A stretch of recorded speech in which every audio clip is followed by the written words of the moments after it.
Why is handmade jewellery so expensive? Why is high street jewellery cheaper?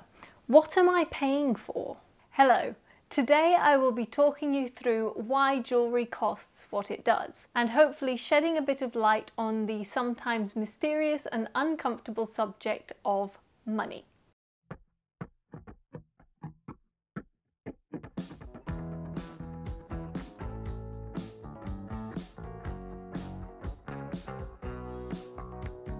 So today I'm putting everything out in the open and actually taking you through step by step each criteria of what an independent maker's costings are. 1. Price of metal and materials.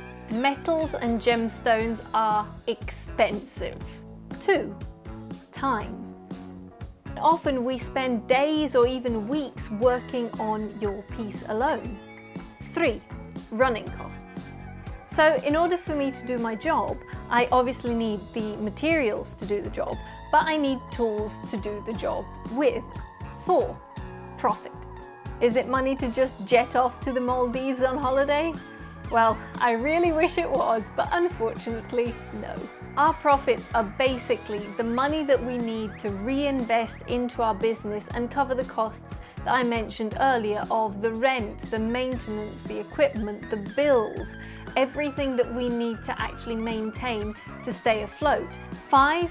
Assay office. Now here in the UK it's a legal requirement for all jewellery to be verified and stamped by the assay office. And finally 6. Postage. I'm not necessarily thinking about the postage of the item to come to your doorstep, but I'm actually thinking about the postage costs that occur during the making process itself.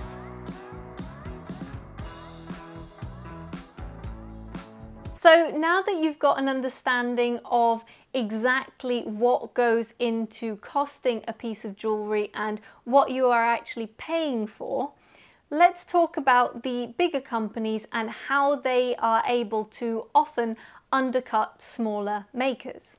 Is it because we are greedy and want more?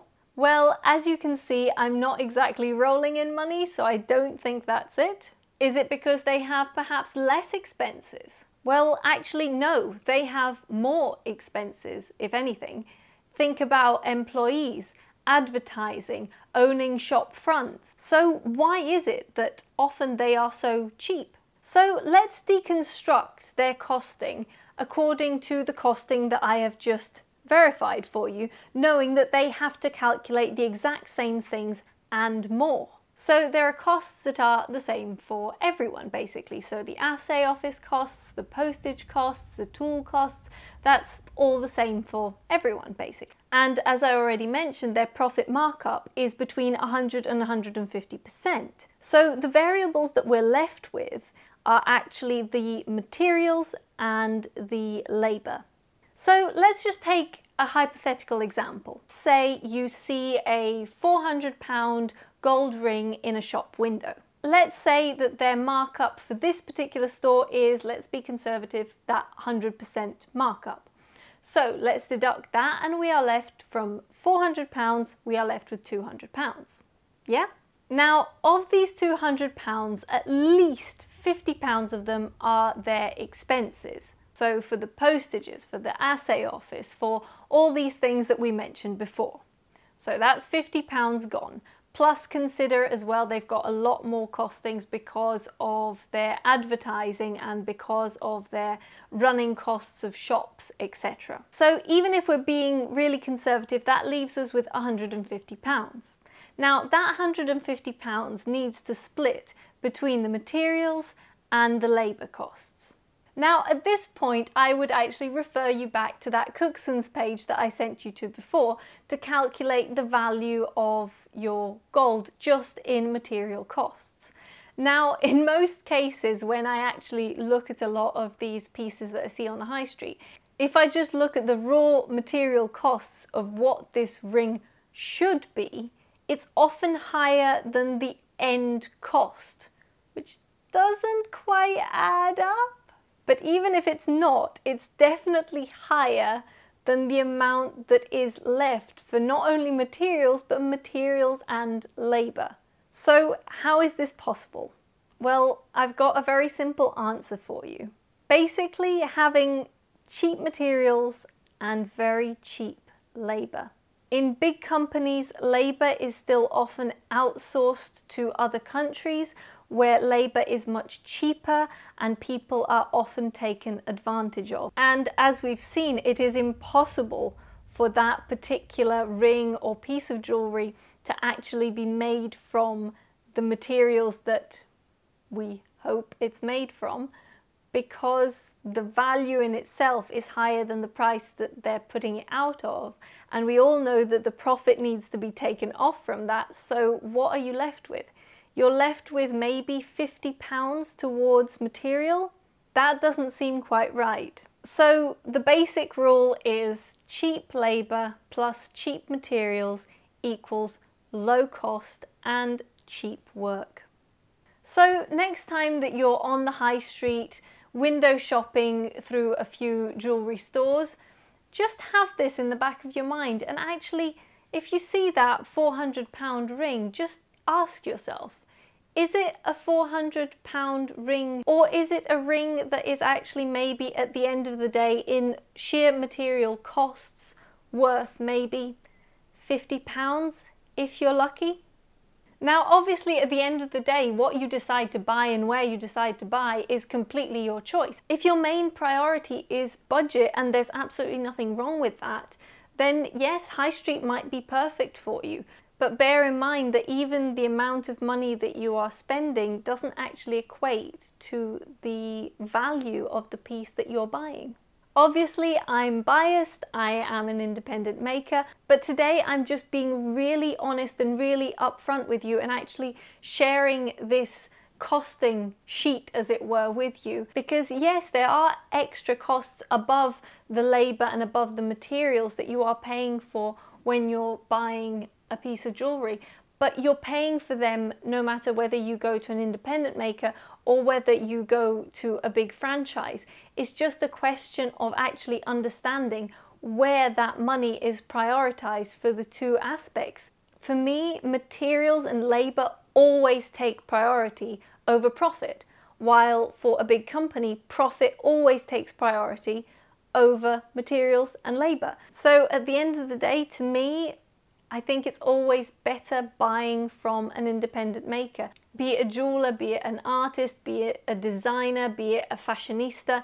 I always feel that the priority should always be on the work itself and not on the profit. But hey, that's just me and that's just the way I see the world. But one of the problems that we often get as independent makers is people that obviously not knowing the costing behind it and just seeing two maybe very similar products and not understanding why one costs maybe a little bit more than the other. And hopefully this video has given you a little bit of insight on that, and you maybe understand better now what you are actually paying for in these two different places.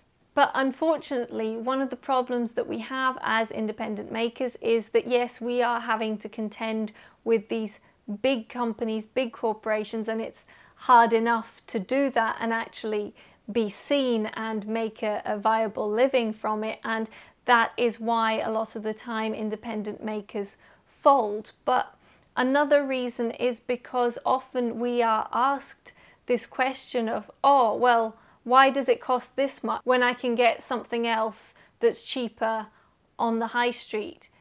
And because I mean, I can only speak for myself. I know that a lot of other makers feel the same way. Money makes us actually feel very uncomfortable. We often undercut ourselves as it is. I know I always do. I always kind of look at the cost of what it should be and then just knock a bit off because I always feel guilty for asking for a certain amount of money, and there's always that kind of guilt that surrounds the cost of what you are doing.